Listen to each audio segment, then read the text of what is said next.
At 2300 hours on November 14, 1942, the radar operators aboard USS Washington tracked 9 Japanese warships moving through the darkness 18,000 yards away. The enemy force was invisible to the naked eye in the pitch-black waters north of Guadalcanal. But on Washington's radar, each blip told a story.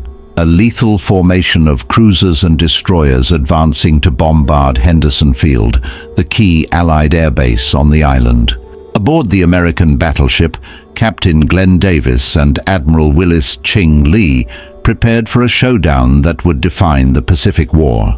The Battle of Guadalcanal had raged for months, a brutal contest of endurance between the United States and Imperial Japan. Both sides had lost ships, planes, and thousands of men. But tonight, the fate of the island, and perhaps the entire South Pacific, hung in the balance. Washington's crew knew the stakes. If the Japanese broke through and destroyed Henderson Field, the Marines on the island would be cut off and doomed. For the first time in history, 2 battleships were about to face each other at night, guided not by sight, but by radar. The Japanese force was led by Vice Admiral Nobutake Kondo aboard the battlecruiser Kirishima, a veteran of Pearl Harbor. His mission was clear: destroy any remaining American warships and shell Henderson Field until nothing was left standing. Trailing Washington was the battleship USS South Dakota, commanded by Captain Thomas Gatch.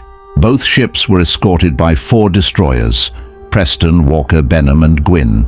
The Americans were outnumbered, but they had one critical advantage: radar. Admiral Lee was a pioneer of radar-directed gunfire, one of the few commanders who truly understood its potential. While the Japanese relied on lookouts and searchlights, Lee would fight in the dark, striking before the enemy even knew he was there. At 23:16, the first contact reports came in. The Japanese ships were splitting into 2 groups, one heading south toward Guadalcanal, the other turning east. Lee's decision had to be instant. He ordered Washington to change course to intercept.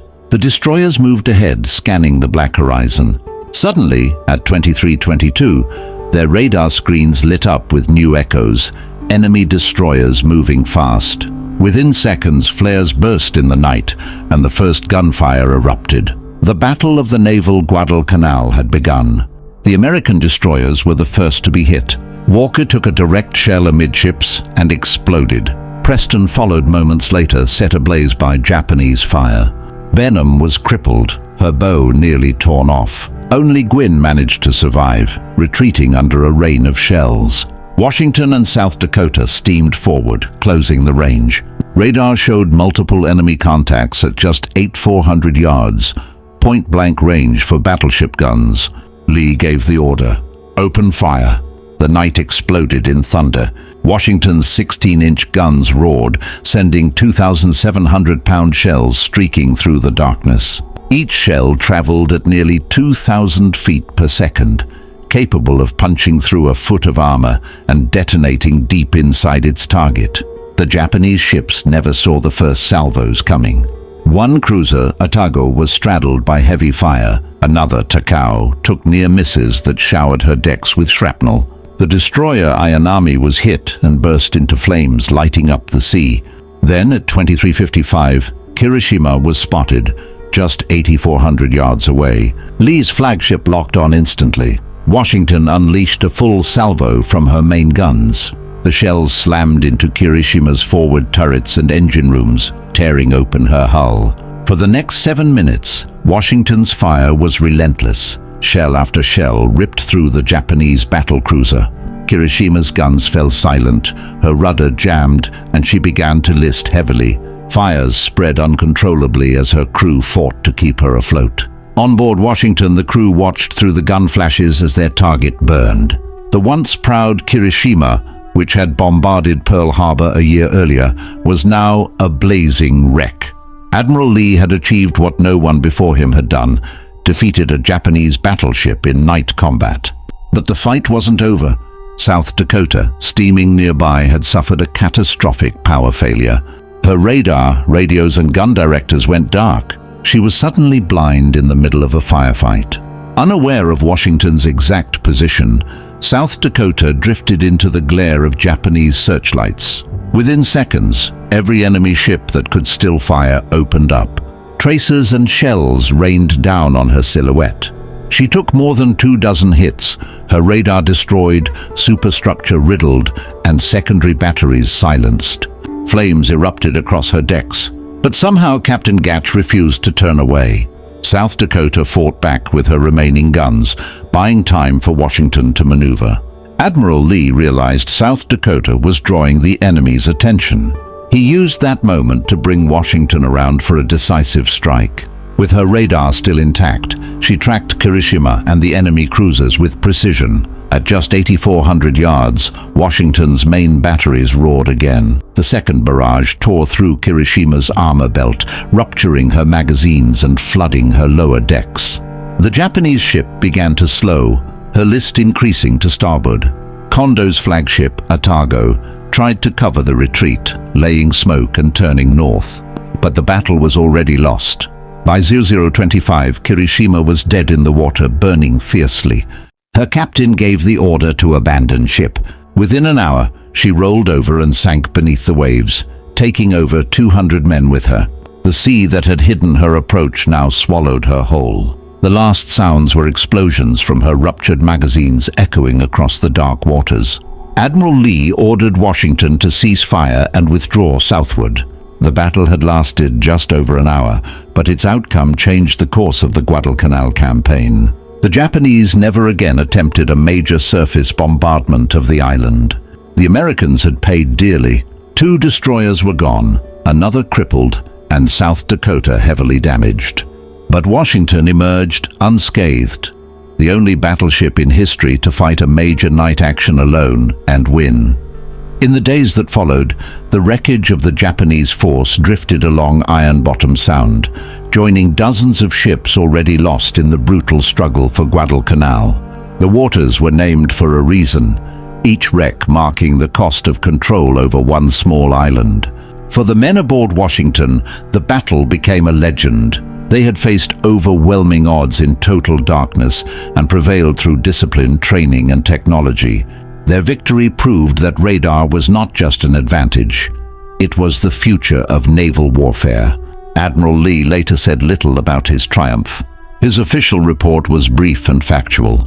But among his crew, his calm leadership under fire earned lasting respect. He had turned science into strategy and changed the nature of sea combat forever. The Japanese, stunned by the loss of Kirishima, began to realize their battleships were no longer invincible. Superior optics and courage could not compete with radar-directed gunfire. The age of surface duels was ending.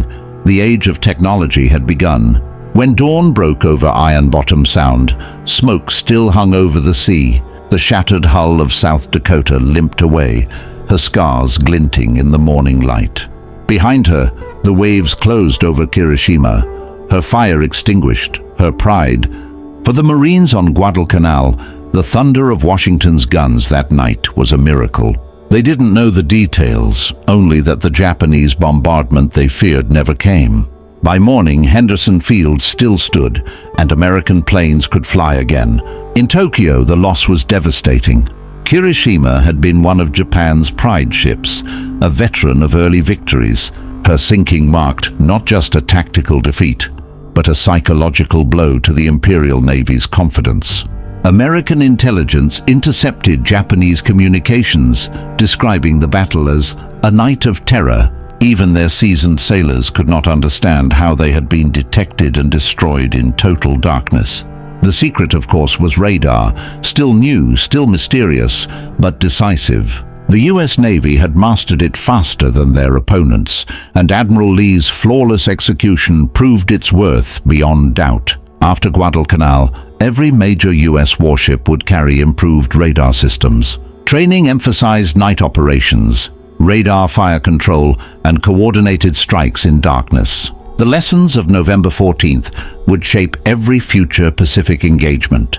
For the Japanese, the war began to shift. Their surface fleet, once their pride, now faced an enemy that could see through the night. Even their most skilled lookouts and spotters couldn't fight what they couldn't see. The balance of power at sea was changing forever.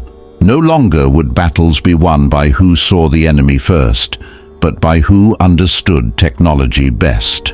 The age of battleships was fading, giving way to carriers, aircraft, and electronic warfare.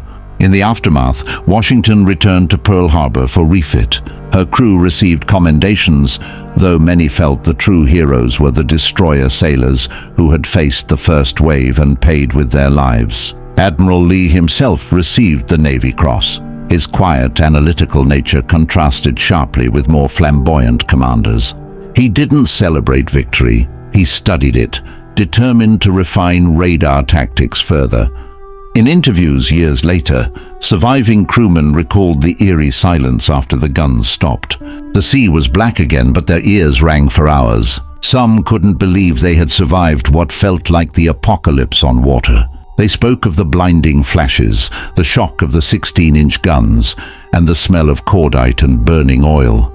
Yet amid the chaos, their trust in the ship and their commander never wavered. Washington had become their shield in the night. Hiroshimaa's final moments remained a haunting image. Her crew fought valiantly even as the ship capsized. Survivors clung to debris until Japanese destroyers rescued them at dawn. For many, it was their first taste of defeat. When reports reached Emperor Hirohito, he was said to have been deeply shaken. The once dominant Imperial Navy had lost its edge. The Americans had turned the tide, not through numbers or luck, but through innovation. By early 1943, Japan began withdrawing from Guadalcanal entirely. The battle that had begun in August finally ended in February, with the Allies victorious. The road to Tokyo would still be long, but the momentum had shifted.